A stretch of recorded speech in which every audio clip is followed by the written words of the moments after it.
these years, and still, I stand here alone.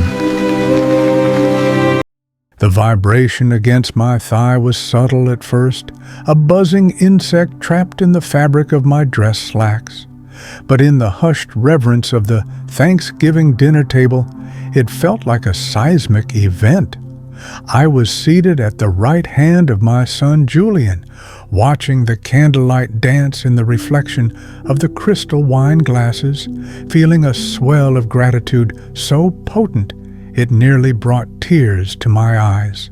We were finally a family again. The roasted turkey, glazed with the maple and bourbon recipe my late wife Clara had perfected over 3 decades, sat in the center of the table like a golden idol of reconciliation. I reached into my pocket, intending to silence the device and apologize for the intrusion. But the screen illuminated with a stark, terrifying label, "Unknown Caller." Against every instinct of politeness that had been drilled into me during 73 years of life in polite Connecticut society, I answered. I didn't speak. I just held the phone to my ear, perhaps expecting a wrong number. Instead, a voice, masculine, ragged, and trembling with adrenaline-fueled urgency, pierced the warm ambient noise of the dining room. "Listen to me very carefully and do not react. You are in danger. You need to leave that house right now. Go home." The line went dead before I could even draw a breath to ask a question. The silence that followed was deafening, though only inside my own head. Around me, the clinking of silverware on fine china continued. My daughter-in-law, Maya, was laughing softly at something her father had said. My grandson, Leo, was enthusiastically describing a video game level. But I was frozen, the phone still pressed to my ear, the dial tone humming a monotonous note of dread. The voice hadn't sounded like a prank. It carried the specific, undeniable weight of catastrophic sincerity. I looked at Julian.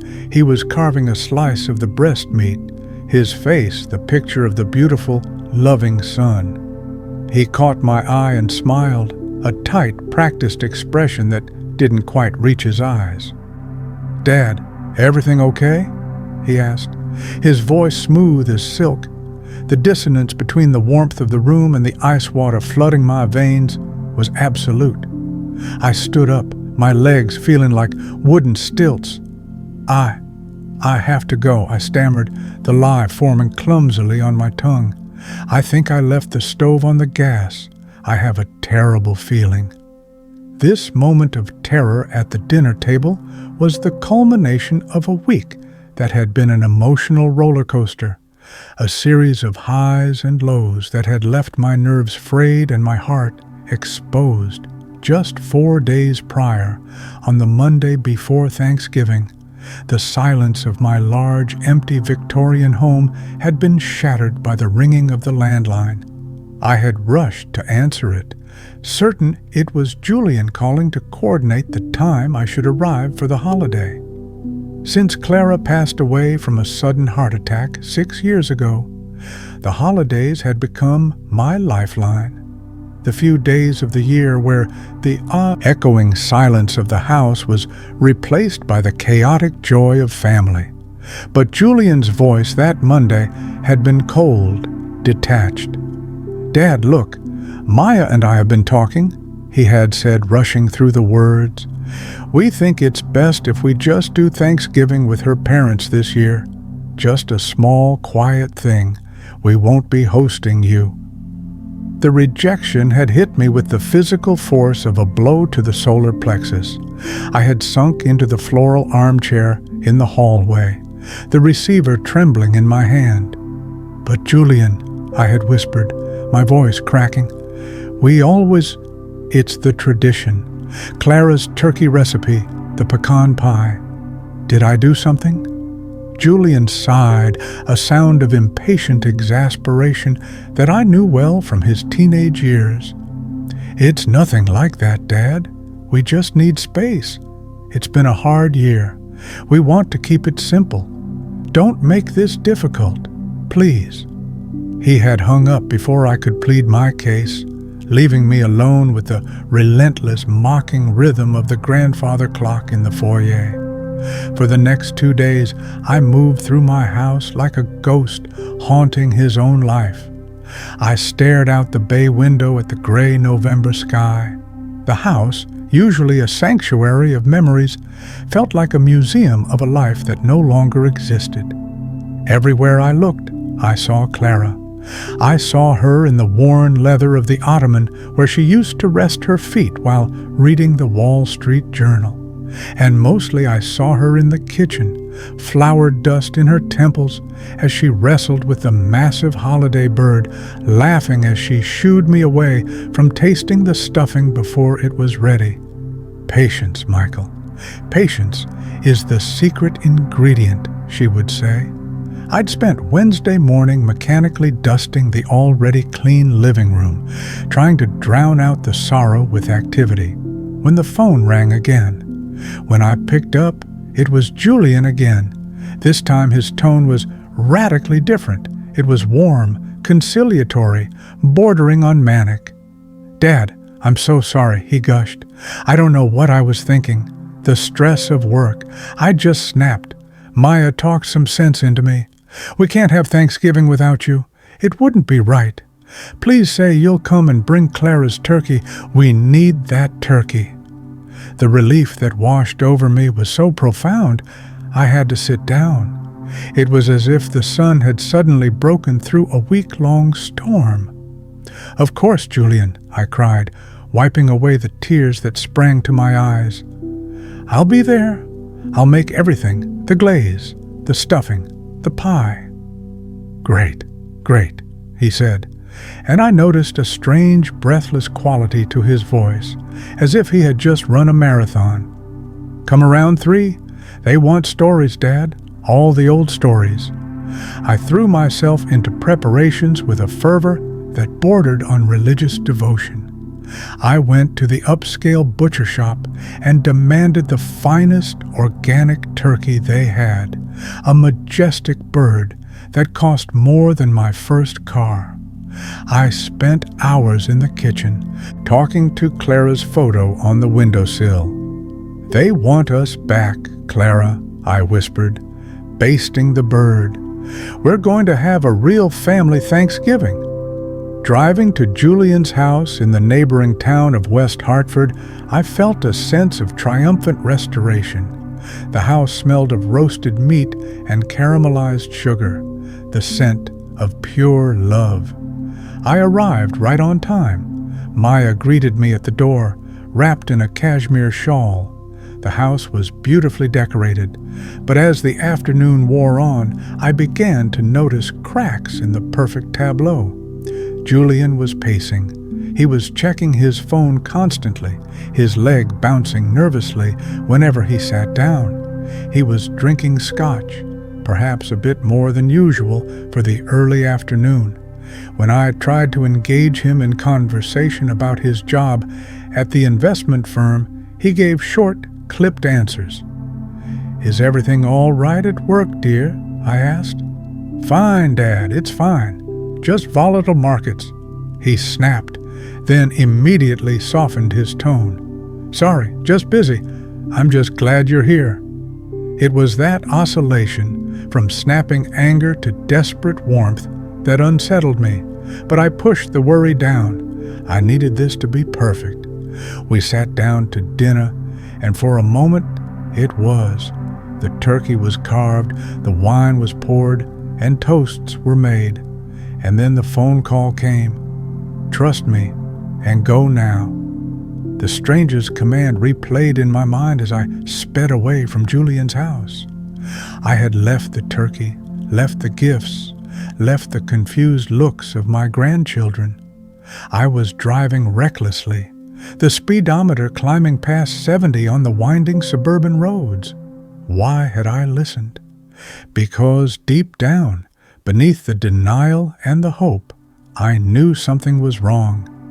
Julian's behavior, The initial cancellation, the sudden frantic re-invitation, the sweat on his brow, it all pointed to a disturbance I couldn't name, but could certainly feel.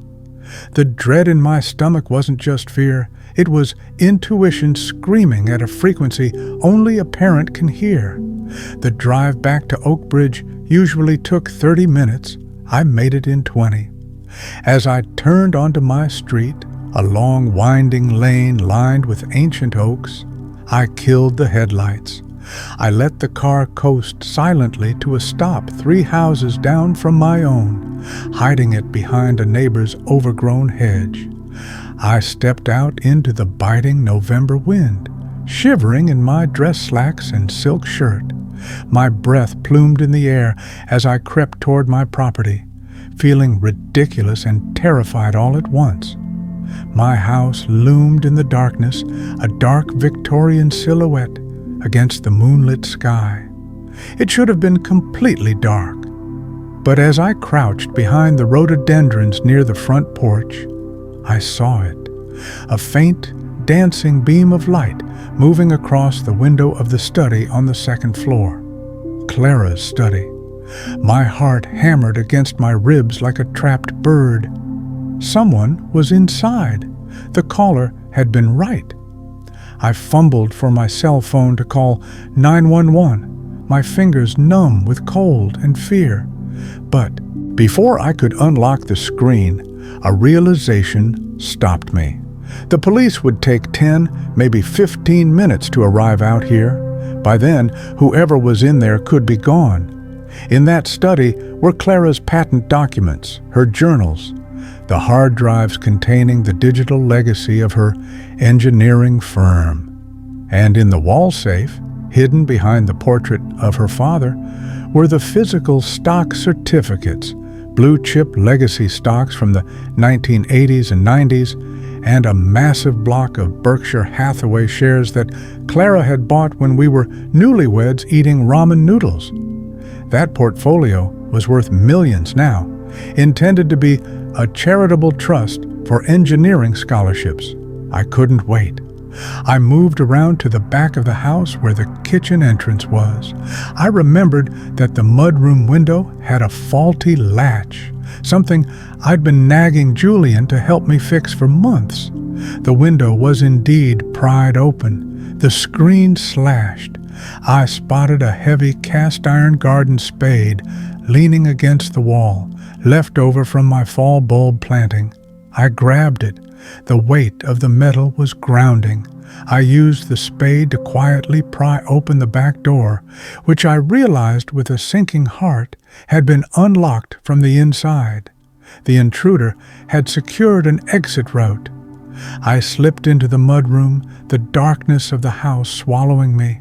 I knew every creak of these floorboards. I moved like a phantom, the spade raised, ascending the back staircase that led directly to the upper hallway near the study. I could hear sounds now, the tearing of paper, the heavy thud of books being thrown to the floor. It sounded like an animal was tearing the room apart. I reached the top of the stairs and peered around the corner. The door to the study was ajar, and the flashlight beam was cutting through the dust motes, illuminating the chaotic destruction of my late wife's sanctuary. And standing there, bathed in the frantic beam of the light, was the intruder. But it wasn't a stranger.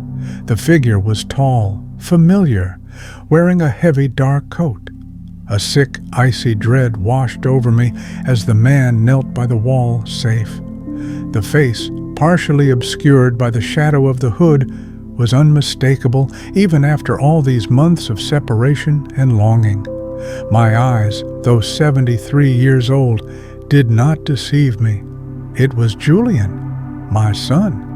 The man who had just invited me to Thanksgiving, the man whose hands were covered in turkey grease and bourbon glaze, was here in my house, trying to steal my late wife's legacy.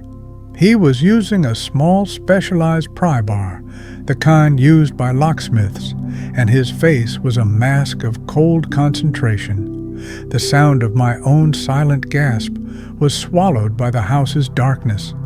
The betrayal wasn't just a slap, it was a physical tearing of the fabric of my reality. The initial rejection, the panicked re-invitation, the constant pacing at the dinner table, it was all a massive, elaborate cover. Julian hadn't wanted me at his house. He had needed me there, miles away, while he executed his theft. The realization brought a paralyzing wave of nausea. But then the stranger's voice echoed in my head, "You are in danger. You need to leave that house right now. Go home." Who was that caller? Why had he warned me? And more urgently, what had driven my son to become a common thief?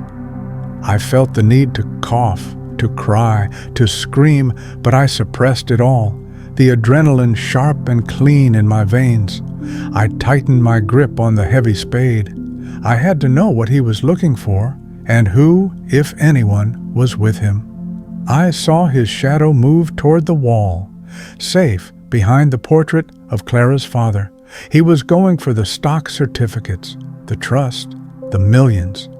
I took a final steadying breath, the smell of dust and old paper filling my lungs. I was no longer a grieving father or a confused widower. I was the keeper of Clara's legacy, and I was about to confront the greatest monster of all, the son I thought I knew. I took one slow, deliberate step forward, letting the floorboard groan just enough. Julian froze. Books were pulled from shelves, drawers were overturned, and there, kneeling before the open wall safe, was a man. He was stuffing thick envelopes into a duffel bag. I stepped into the doorway, my hand finding the light switch. "That is enough," I shouted, flipping the switch. The overhead chandelier flooded the room with light. The figure spun around, dropping a handful of certificates. He tripped over a pile of books and scrambled backward, crashing into Clara's heavy oak desk. He pulled a ski mask from his face in his panic, revealing a face I knew. It was frantic, sweaty, and terrified. It was Marcus, Julian's best friend since college, the boy who had eaten at my table 100 times, who was practically a second son to me. "Marcus," I breathed, the spade lowering slightly in my shock. "What in God's name are you doing?" Marcus looked like a deer caught in the headlights. He was trembling violently. "Mr. Michael, please don't call the police. I can explain." "You are robbing me," I said, my voice icy, the shock turning into a cold, hard rage. "You are stealing Clara's legacy. Why? You're a successful man. Why are you doing this?" "I had to," Marcus cried, his voice cracking. "He made me. He said it was the only way." "Who?" I demanded, stepping forward, raising the spade again. "Who made you?" Marcus slumped against the desk, looking defeated. Julian made me do it." The world seemed to tilt on its axis. "That is a lie," I whispered. "Julian is at dinner. He is carving the turkey. He invited me." "That's why he invited you," Marcus yelled, tears streaming down his face. "Don't you get it? The whole dinner, the reconciliation, the turkey, it was just to get you out of the house for 4 hours. He knew the safe combination. He gave it to me. He knew where the stocks were. He's in so deep, Mr. Michael, you have no idea." I leaned against the door frame, feeling bile rise in my throat. The puzzle pieces slammed together with brutal precision. The cancellation when he thought he could get the money elsewhere, the desperate re-invitation when that fell through, the nervousness, the constant phone checking. He was waiting for the text from Marcus saying it was done. "Gambling?" I asked, my voice hollow. "Everything," Marcus wept. "Gambling, bad crypto investments, leveraging clients' money at his firm. He owes loan sharks in New York $250,000. They threatened to break his legs. They threatened Maya and the kids. He begged me, Mr. Michael. He said you were going to donate the money anyway, that you wouldn't miss it, that it was family money meant for him. Family money, I repeated, looking at the stock certificates scattered on the floor. Clara had bought those shares working overtime, skipping vacations. She had saved them to build engineers, to build a future for poor kids like she had been. And Julian, my Julian, saw them only as a get-out-of-jail-free card for his own greed and stupidity. The sound of sirens cut through the night air. I looked at Marcus. "Did you call them?" "No," he asked, terrified. I realized the person who warned me must have. 2 police officers appeared at the bottom of the main staircase, their guns drawn. I dropped the spade. Marcus raised his shaking hands, surrendering. As they cuffed him and read him his rights, I stood in the wreckage of Clara's study, feeling a grief far sharper than widowhood. I had lost my wife to nature, but I had just lost my son to his own choices. An hour later, the police had cleared the scene. Marcus was in the back of a squad car, having confessed everything. I held the recovered stock certificates in my lap, sitting in my kitchen with one of the officers, a kind sergeant named Miller. "We have enough to arrest your son as a co-conspirator," Miller said gently. "Marcus gave us the texts, the plans, everything. Do you want us to pick him up at his home?" I looked at the officer, then at the clock. It was 8:30 p.m. Dessert would be served soon. "No," I said, a steel resolve hardened in my heart. "I want to go there. I want to look him in the eye. I will drive. You follow me." The drive back to Julian's house was a blur. When I pulled into the driveway, the house was still glowing with that deceptive warmth. I walked to the front door, the police officers hanging back in the shadows by their cruisers, waiting for my signal. I didn't knock. I opened the door and walked straight into the dining room. The scene was almost exactly as I had left it. Julian was standing by the window on his phone, looking furious. Maya was at the table looking worried. When I entered, Julian spun around. His face went through a complex gymnastics routine. Anger, then confusion, then a dawning, horrific realization. "Dad," he said, his voice trembling. Where did you go? You had us so worried. I was just calling the hospitals." I walked to the table and slammed the stack of stock certificates down next to the turkey carcass. The sound was like a gunshot. "You can stop acting, Julian. Marcus has been arrested. He told the police everything." The color drained from Julian's face so completely he looked like a corpse. Maya stood up, her hand flying to her mouth. "Marcus arrested? What are you talking about, Michael?" "Ask your husband," I said, not taking my eyes off my son. "Ask him why he invited me here today. Ask him why he sent his best friend to break into his childhood home while he smiled and poured me wine. Ask him about the gambling debts and the loan sharks." "Julian!" Maya's voice was a whisper of pure horror. "Tell me he's lying." Julian slumped into a chair, burying his face in his hands. He began to sob, but it wasn't the sobbing of remorse. It was the sobbing of a child who had been caught. "I had no choice," he wailed. "They were going to hurt us. It was just paper, Dad. It was just stocks. You were going to give it away to strangers. It's my inheritance. It should have been mine anyway." "It was your mother's legacy," I screamed, my voice breaking for the first time. "She built that for the world, not to pay for your blackjack games. You used me. You used Thanksgiving. You used your own children as bait to lure me out of my house so you could rob me."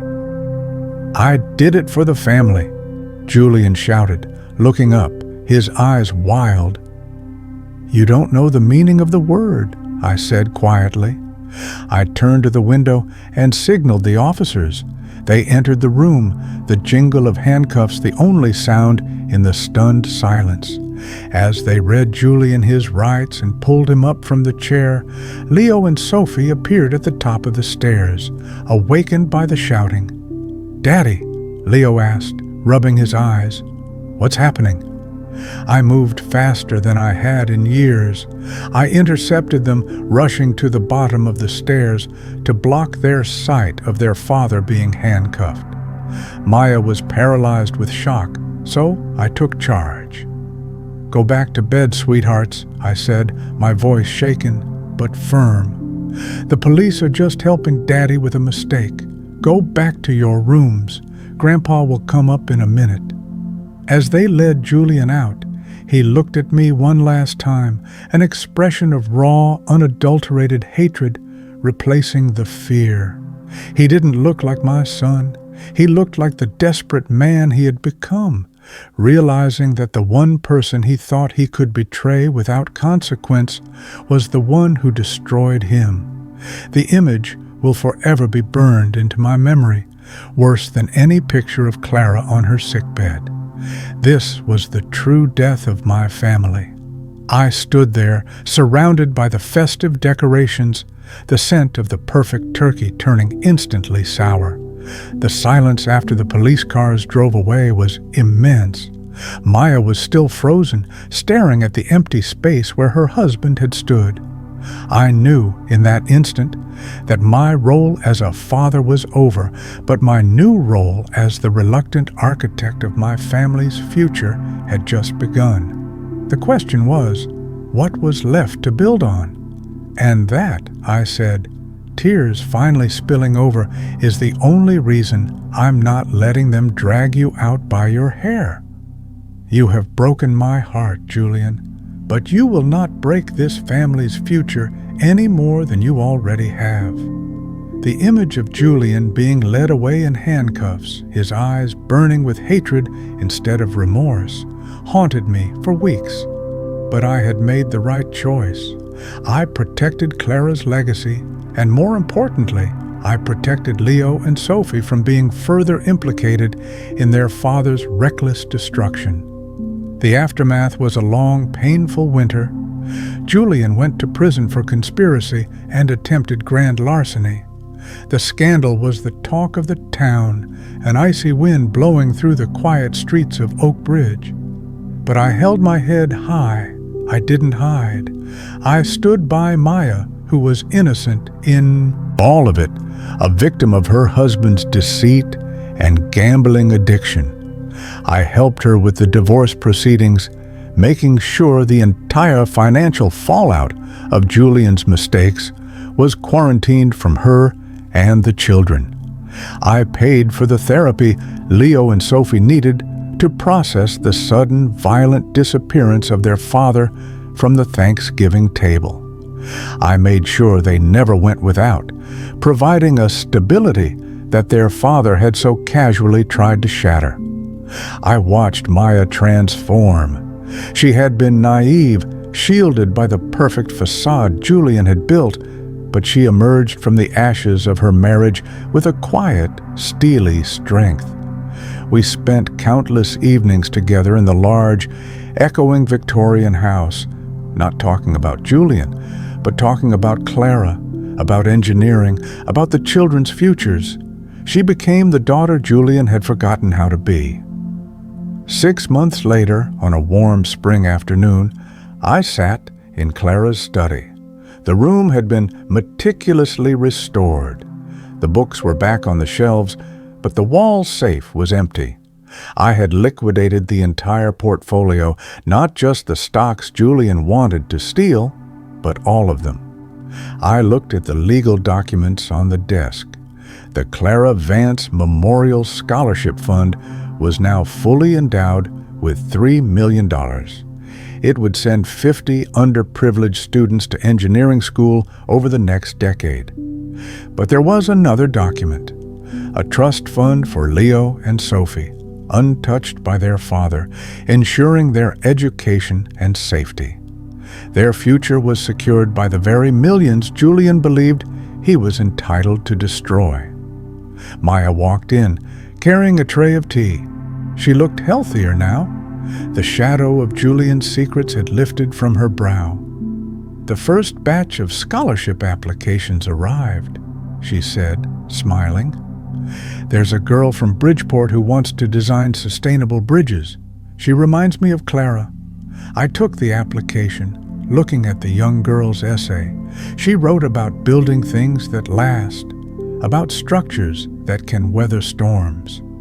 "You know," I said, looking out the window at the blooming rhododendrons, "Clara always said that the strongest structures aren't the rigid ones, but the ones that can bend without breaking." "We bent," Maya said, resting her hand on my shoulder. "But we didn't break," I agreed, taking a sip of tea. "No, we didn't." I thought about the stranger on the phone. I never found out who he was. I had hired a private investigator, but the number was a burner, the trace ending in a crowded Manhattan subway station. Perhaps he was a conscience-stricken associate of the loan sharks, or maybe just a guardian angel with a burner phone. It didn't matter. He had saved me. But he hadn't just saved my money. He had saved me from living a lie, from the pretense that my son was a good man who simply needed help. The lesson wasn't about the money. It never was. It was about the terrifying, liberating power of truth. Julian had tried to steal a legacy of wealth, but in the end, he forced me to secure a legacy of character. And that was something no thief could ever take away. Family isn't just shared DNA or a seat at the Thanksgiving table. It isn't unconditional permission to destroy one another. True family is built on a foundation of integrity, respect, and the courage to do what is right, even when it demands the ultimate sacrifice of turning in your own flesh and blood to protect the innocent. I was an old man, and I had done the hardest thing a father can do. But in doing so, I had ensured that Clara's belief in goodness, her millions, and her memory would live on clean and untainted. I had lost a son, but I had gained a foundation, a true daughter, and the knowledge that I had fought the greatest storm of my life and won, not with fury, but with principle. And that knowledge, that peace, was worth more than all the stock certificates in the world. If you like my story, subscribe to Grandpa Life Lessons. What do you think Michael should have done differently? Should he have offered Julian a loan, or did he make the only choice a man of integrity could make? Share your thoughts below. See you next time.